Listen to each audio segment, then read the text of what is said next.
ఈ వారంలో నిఫ్టీ చూసుకున్నట్లయితే మనకి ఒక సపోర్ట్ దగ్గర నుంచి మంచి బౌన్స్ బ్యాక్ ఇచ్చింది. చూడాలి నెక్స్ట్ వీక్ ఏం చేస్తుందో.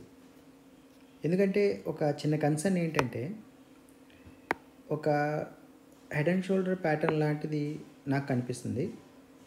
ఒకవేళ ఇది కనుక బ్రేక్ అయితే మనకి ఈ లెవెల్ కనుక బ్రేక్ అయితే 23,320 బ్రేక్ అయితే ఎక్కువ ఫాల్ వచ్చే అవకాశం ఉంది నిఫ్టీలో. ఇలా గతంలో ఎప్పుడు జరిగిందో చూద్దాం ఒకసారి. హెడ్ అండ్ షోల్డర్స్ ప్యాటర్న్ వచ్చిన తర్వాత బ్రేక్అవుట్ అయిన తర్వాత ఒక 3 days కంటిన్యూస్ ఫాల్ అయిన తర్వాత మళ్ళీ మార్కెట్ రికవర్ అయింది.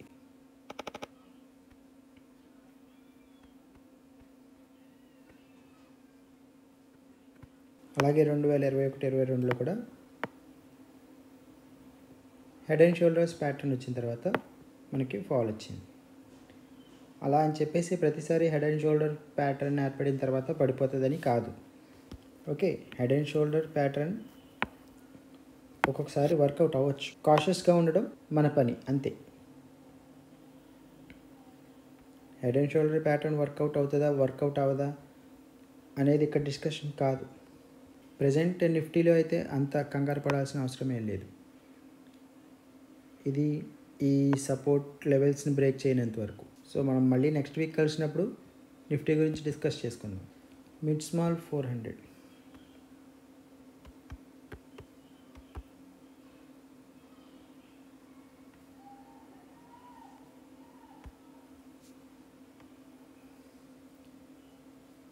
మిడ్ స్మాల్ 400 చార్ట్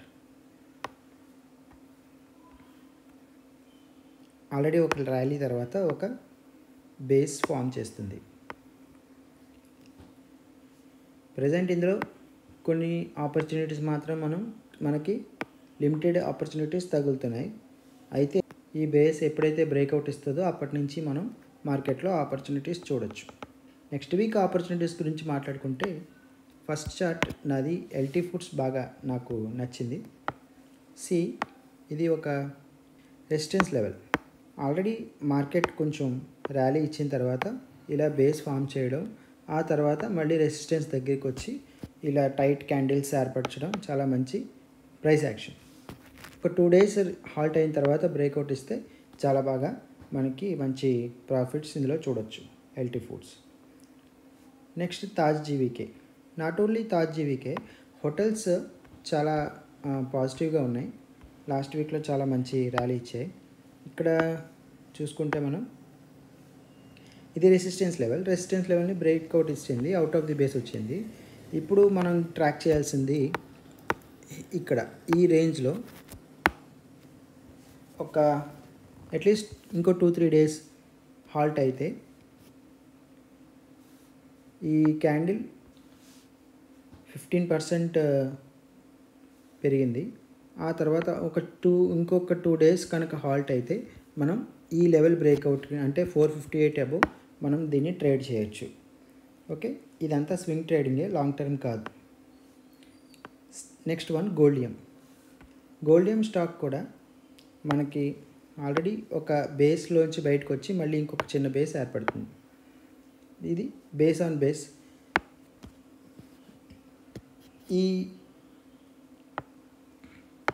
ఇక్కడ బ్రేక్అవుట్ ఇస్తే 447-448 అబోవ్ మనం దీన్ని ట్రేడ్ చేయొచ్చు. బట్ మండేనే దీంట్లో ఆపర్చునిటీ వస్తుంది అని అనుకోవట్లేదు నేను. మండే తర్వాత 1 or 2 daysలో నెక్స్ట్ వీక్లో మనకి ఆపర్చునిటీ రావచ్చు. అలాగే కళ్యాణ్ జ్యువెలర్స్ కూడా ఉంది. మేబీ జ్యువెలరీ స్టాక్స్ మళ్ళీ ఇంకొక రన్కి సిద్ధమయ్యాయేమో. నెక్స్ట్ ఐపీఓస్లోకి వద్దాం. ఐపీఓస్లో రీసెంట్ ఐపీఓ సనాతన్ టెక్స్టైల్స్. నాకు సనాతన్ టెక్స్టైల్స్ ఇక్కడే ట్రేడ్ చేశాం. నాకు సనాతన్ టెక్స్టైల్స్ ఇక్కడ బాగా నచ్చింది ఈ లెవెల్లో. బట్ ఆ రోజు ఎందుకో గ్యాప్ అప్ ఓపెన్ అవ్వలేదు. నాకు సాధారణంగా గ్యాప్ అప్ ఓపెన్ అయితే ఇష్టం, కానీ ఈ క్యాండిల్ కూడా తక్కువేం కాదు. ఈ క్యాండిల్ని ఊప్స్ రివర్సల్ క్యాండిల్ అంటారు. అంటే గ్యాప్ డౌన్ ఓపెన్ అయినా కూడా మళ్ళీ పైకి వచ్చింది. సో ఇది కూడా మంచి క్యాండిలే. ఆ తర్వాత మళ్ళీ నిన్న కూడా మంచి క్యాండిల్ వచ్చింది. చాలా మంచి క్యాండిల్ వచ్చింది. ఇది ఇప్పుడు ఈ క్యాండిల్ బ్రేక్ ఇస్తే మనం ఇక్కడ ఈ లెవెల్ 388 అబవ్ బ్రేక్అవుట్ ఇస్తుంటే ఆ రోజు మనం ట్రేడ్ చేయడం మంచిది. ఒకవేళ ఈ చిన్న టైం ఫ్రేమ్లో 15 మినిట్స్లో వెళ్ళి చూద్దాం సనాతన్ టెక్స్టైల్స్ ఎలా కనపడుతుందని. సనాతన్ టెక్స్టైల్స్లో మీకు ఒక inverted head and shoulder pattern కనపడింది ఇక్కడ. ఓకే, ఈ లెవెల్లో ఉంది ఇప్పుడు మార్కెట్. ఈ లెవెల్ బ్రేక్అవుట్ అనేది చాలా క్రూషియల్. 388 389 అనేది ఐపీఓస్ పెరిగితే మనకి చాలా ఫాస్ట్గా ఎక్కువ ప్రాఫిట్స్ ఇస్తాయి. సనాతన్ టెక్స్టైల్స్ కూడా ఒకసారి అబ్జర్వ్ చేసుకోండి. నెక్స్ట్ డ్యామ్ క్యాపిటల్ ఒకవేళ రేపే ఆపర్చునిటీ ఇస్తే నేను దీంట్లో ఎంటర్ అవ్వకపోవచ్చు, ఎందుకంటే 1 2 3 4 ఆల్రెడీ 4 క్యాండిల్స్ మనకి ర్యాలీ వచ్చేసింది. సాధారణంగా స్టాక్స్ అనేవి 3 డేస్ లేదా 4 డేస్ పెరిగిన తర్వాత మళ్ళీ ఒక హాల్ట్ లేదా రెడ్ క్యాండిల్ వస్తాయి, కాబట్టి నేను రేపు ట్రేడ్ చేయకపోవచ్చు దీంట్లో. బట్ నెక్స్ట్ వీక్కి నేను ఈ రేంజ్లో, ఈ క్యాండిల్ రేంజ్లో ఇన్సైడ్ క్యాండిల్స్ ఏమన్నా వస్తే అప్పుడు దీన్ని ట్రేడ్ చేస్తా. బట్ కానీ అంతకంటే ఇంకా మంచి ఉన్నాయి కాబట్టి డ్యామ్ క్యాపిటల్ మేబీ నేను టచ్ చేయకపోవచ్చు. ఒకవేళ నెక్స్ట్ వీక్లో ఈ రేంజ్లో కనుక ఉండిపోతే ఇన్సైడ్ క్యాండిల్స్ వస్తే కంపల్సరీ దీంట్లో ట్రేడ్ తీసుకుంటాను. నెక్స్ట్ ప్రీమియర్ ఎనర్జీ ఈ బేస్ని బ్రేక్అవుట్ ఇచ్చి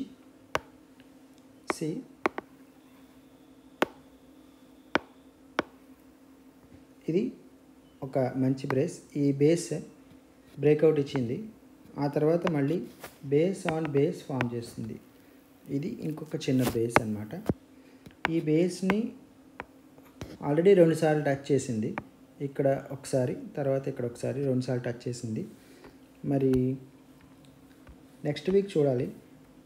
ఆల్రెడీ రిజెక్షన్ వచ్చింది, గట్టిగా ఎక్కువ రిజెక్షన్ వచ్చింది ఇక్కడ.